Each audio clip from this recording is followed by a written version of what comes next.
नमस्कार, हरिभूमि टीवी के news bulletin में आपका स्वागत है। आज 29 अप्रैल 2025 को बैसाख माह के शुक्ल पक्ष की द्वितीया तिथि है। राहु काल दोपहर 3:41 से शाम 5:19 तक रहेगा। हरियाणा में आज मौसम खुश्क रहेगा और दिन के तापमान में बढ़ोतरी हो सकती है। तो आइए अब नजर डालते हैं प्रमुख हेडलाइंस पर। भारत पाकिस्तान विवाद के बीच कूदा चीन, पाकिस्तान के सुर में सुर मिलाए। जम्मू कश्मीर में आतंकियों के 15 ठिकानों पर पुलिस की रेड, 17 पाकिस्तानी यूट्यूब चैनल्स पर बैन लगाया। पहलगाम हमले के बाद वापस भेजे जा चुके 537 पाकिस्तानी, पाकिस्तान से 850 भारतीय लौटे।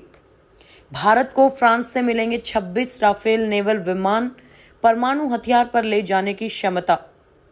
कांग्रेस पार्टी ने अपने नेताओं से किया किनारा, पहलगाम पर चुप रहने की दी सलाह। कांग्रेस अध्यक्ष खड़गे ने उठाए सवाल, कहा पहलगाम को लेकर सर्वदलीय बैठक में नहीं आए मोदी। आरजेडी और सीपीआई ने पहलगाम अटैक पर संसद का विशेष सत्र बुलाने के लिए लिखी चिट्ठी। अश्लील कंटेंट पर सुप्रीम कोर्ट सख्त, केंद्र सरकार और नो ओटीटी सोशल मीडिया प्लेटफॉर्म को दिया नोटिस। यूरोपीय देश स्पेन, पुर्तगाल और फ्रांस में ब्लैकआउट, मेट्रो, एयरपोर्ट, रेल और मोबाइल नेटवर्क ठप। राष्ट्रपति ने 71 हस्तियों को पद्म विभूषण, पद्म भूषण और पद्मश्री से किया सम्मानित। क्रिकेटर आर अश्विन को पद्मश्री मिला। हरियाणा में ऑल इंडिया टूरिस्ट परमिट की वैधता अवधि 9 साल से बढ़ाकर 12 साल होगी। हरियाणा कौशल रोजगार निगम से हटाए गए टीजीटी शिक्षकों को हरियाणा सरकार ने दी राहत। अब खबरें विस्तार से। पहलगाम हमले को लेकर भारत पाकिस्तान विवाद के बीच चीन का भी बड़ा बयान आया है। चीनी विदेश मंत्रालय के प्रवक्ता गुओ जियाकुन ने कहा कि हम चाहते हैं कि मामले की निष्पक्ष और न्यायपूर्ण जांच हो।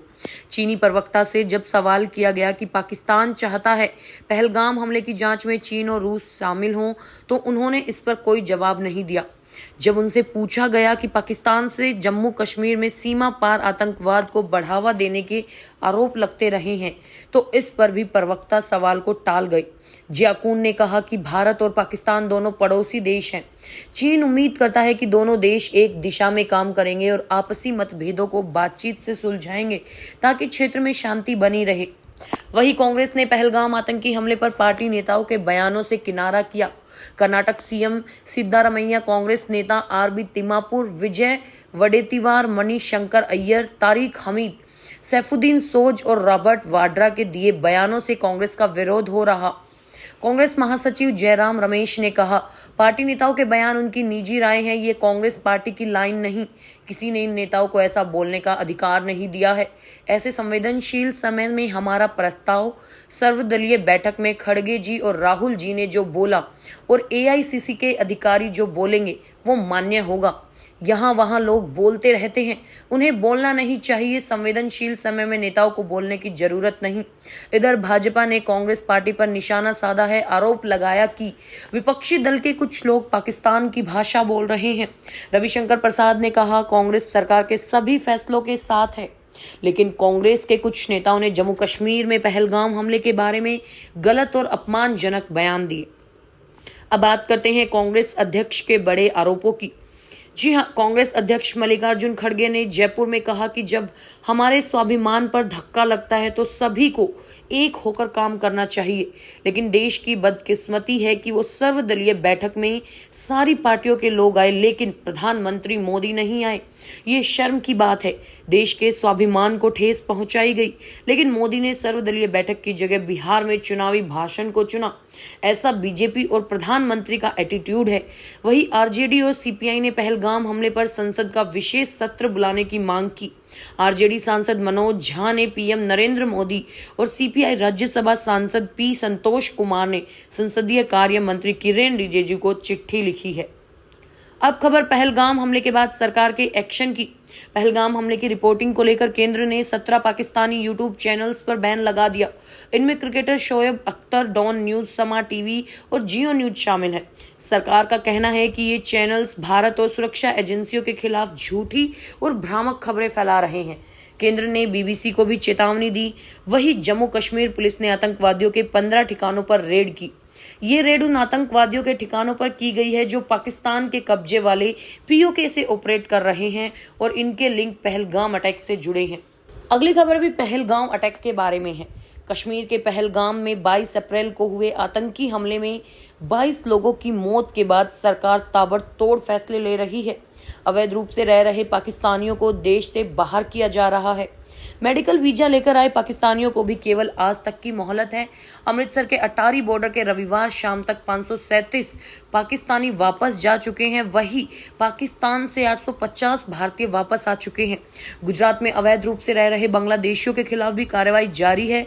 राज्य में 3 दिन में 1700 से ज्यादा बांग्लादेशी हिरासत में लिए जा चुके हैं। हरियाणा की बात करें तो यहाँ 460 पाकिस्तानियों के होने की लिस्ट है। इनमें अधिकांश हिंदू परिवार है जो पाकिस्तान रुके हुए हैं। उन्हें बाहर निकालने की प्रक्रिया शुरू हो चुकी है। रविवार को हिसार से एक परिवार और गुरुग्राम से एक महिला को पाकिस्तान लौटाया गया। अब भारतीय सुरक्षा से जुड़ी बड़ी खबर।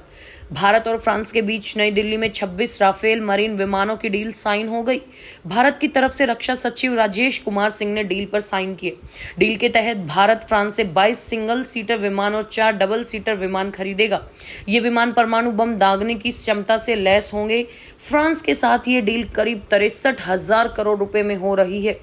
हथियारों की खरीद के मामले में ये फ्रांस के साथ भारत की अब तक की सबसे बड़ी डील है। पहलगाम में हुए आतंकी हमले के बाद बुलाई गई कैबिनेट कमेटी ऑन सिक्योरिटी की बैठक में पीएम मोदी ने डील को मंजूरी दिलवाई। बताया जा रहा है कि विशेष विमानों का ये खजीरा 3 साल बाद आना शुरू हो जाएगा। इन्हें INS विक्रांत पर तैनात किया जाएगा। अब खबर पद्म पुरस्कारों की। राष्ट्रपति द्रौपदी मुर्मू ने राष्ट्रपति भवन में 2025 के लिए 71 हस्तियों को पद्म विभूषण, पद्म भूषण और पद्मश्री से सम्मानित किया। बाकी हस्तियों को जल्द ही एक अलग समारोह में सम्मानित किया जाएगा। सोमवार को हुई सेरेमनी में 4 पद्म विभूषण, 10 पद्म भूषण और 57 पद्मश्री पुरस्कार दिए गए। साउथ फिल्मों के एक्टर अजीत, डायरेक्टर शेखर कपूर को पद्म भूषण से सम्मानित किया गया। गजल गायक पंकज उधास को मरणोपरांत पद्म भूषण सम्मान दिया गया। क्रिकेटर R अश्विन को पद्मश्री, हॉकी खिलाड़ी श्रीजेश को पद्म भूषण दिया गया। अब बात करते हैं सुप्रीम कोर्ट की। सुप्रीम कोर्ट ने ऑनलाइन अश्लील कंटेंट की स्ट्रीमिंग पर रोक लगाने की मांग वाली याचिका पर सख्त रुख दिखाया। कोर्ट ने केंद्र सरकार को 9 OTT सोशल मीडिया प्लेटफॉर्म को नोटिस जारी कर जवाब मांगा। बेंच ने कहा कि याचिका एक गंभीर चिंता पैदा करती है। केंद्र को इस पर कुछ कदम उठाने की जरूरत है। ये मामला कार्यपालिका या विधायिका के अधिकार क्षेत्र में आता है। ऐसे भी हम आरोप है कि हम कार्यपालिका के अधिकार क्षेत्र में दखल देते हैं, फिर भी हम नोटिस जारी कर रहे हैं। केंद्र की ओर से पेश सोलिसिटर जनरल तुषार मेहता ने कहा कि OTT और सोशल मीडिया प्लेटफॉर्म्स पर कंटेंट को लेकर कुछ रेगुलेशन पहले से मौजूद हैं। सरकार और नए नियम लागू करने पर विचार कर रही है। अब खबर यूरोप से। यूरोपीय देश स्पेन, पुर्तगाल और फ्रांस में सोमवार को पूरी तरह ब्लैकआउट से हड़कंप मच गया। इससे 3 देशों के मेट्रो, एयरपोर्ट, रेल और मोबाइल नेटवर्क ठप हो गई। पुर्तगाल और स्पेन की राजधानियों में कई मेट्रो ट्रेन स्टेशन के बीच सुरंगों में फंस गई।